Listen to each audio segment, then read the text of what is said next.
here we are. It's been about 2 years when I finally put an avatar in my videos. Boy, have I come a long way. I remember the time I had my avatar have a ball sack for legs. The next step was to give him legs. The next was to give him a chair. But ladies and gentlemen, this avatar is starting to show its age. It's turned 1 year old, and I believe it is time to take the next step in the evolution. This video will be a sad goodbye to the old, but it'll be a happy beginning to the new. Sacrifices must be made, and it's time for my avatar to become better. Join me on this final adventure. It is time to evolve. Before I redesigned my new avatar, I had to go back to the basics and draw my avatar in its original state. The first design was to draw my avatar with the hairstyle I had in one picture I took on Twitter to see what it would look like. While the hairstyle looked just fine, it made him look a little too flamboyant, and the emo flap wouldn't really represent what I am in my videos. However, one thing I liked were the curls at the back of the head, so I kept those for the next look. I went back to my usual facial structure, but this time I messed more with the hair and gave it finer details. I was liking this look far more, but there was one problem. The eyes looked too much like the original. Aside from wanting to evolve, there's another reason why I want to change my avatar's look. At the moment, I'm writing and drawing a comic which you can find on my community tab, and the main character, named Jake, in that comic looks identical to my avatar, mainly because it was a design that I could easily replicate and it's one I can draw from memory. The problem with that, however, is that my character in my comic and the character in my videos are supposed to be two separate entities, and I don't want to give off a false impression that Jake and I are the same person, because we're not. Jake was by no means a way to project myself into my own story. He is going to become a completely different character later on, and if my YouTube avatar looks exactly like him, it would just come off as kind of cringy. So the third design is pretty much me trying to change the eyes a little and completely changing the hairstyle. It came out looking kind of shit. But I was getting somewhere. I now knew that I had to change two things. One, the look of the eyes, and two, the jawline, because one little pet peeve I've had with the old look is that my avatar looked a little too cute. It's nice, but you must evolve. You must be a man! And then, I found the perfect eye. And the final design commenced.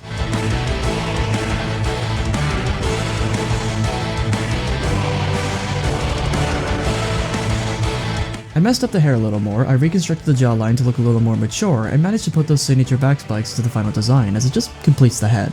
The head was complete, but I'm far from over. I need to now reconstruct those signature mitten hands. I started off by constructing the old hands and thought of what to change, to which I made the immediate decision that what I had to change was to give my avatar more fingers. But how many to be precise? The choice was either 3 fingers or 4 fingers. While I liked the 4 fingers more, I knew that drawing more fingers would be a bit of a hassle if I ever want to do any skits like the one in my last episode of Everything Wrong with Sonic X. So 3 fingers was what I went up with. I then went back to the face because I had another idea to make my avatar look completely different. Should I give him a nose? Once I drew the original avatar's face, I then gave him 2 different noses. One was a simple line and the facial structure looks a lot more cutesy, and then I went all in and gave him a proper nose, which was quite difficult due to my inexperiences of drawing noses. God damn it.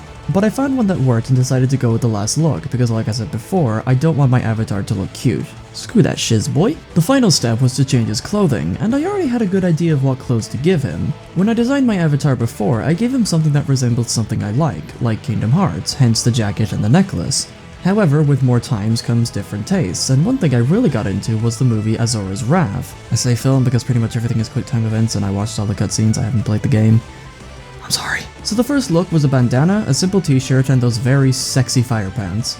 However, the look had something off to it. So I decided to scrap the fan idea and go with something a little more natural, some simple jeans and a t-shirt with something that resembled a Japanese symbol. Japan probably hates me. But then I suddenly had an idea. I make videos because I feel relaxed, and Sony Vegas has become a very comfortable software to use. And what do most people wear when they're relaxed? Pajamas! So with that, I drew some comfortable looking clothing with long sleeves and ripped pants because it was more like Azora's clothes. I decided to not give my guy shoes because I don't wear shoes when I'm comfortable. But the white shirt looked off, it looked a little plain. And that's when I thought, oh, I also like God of War. What does the symbol look like again? Perfect! And thus, the clothes were complete. It's time to slap these all together and create the final product. Ladies and gentlemen, let the transformation commence.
Yeah!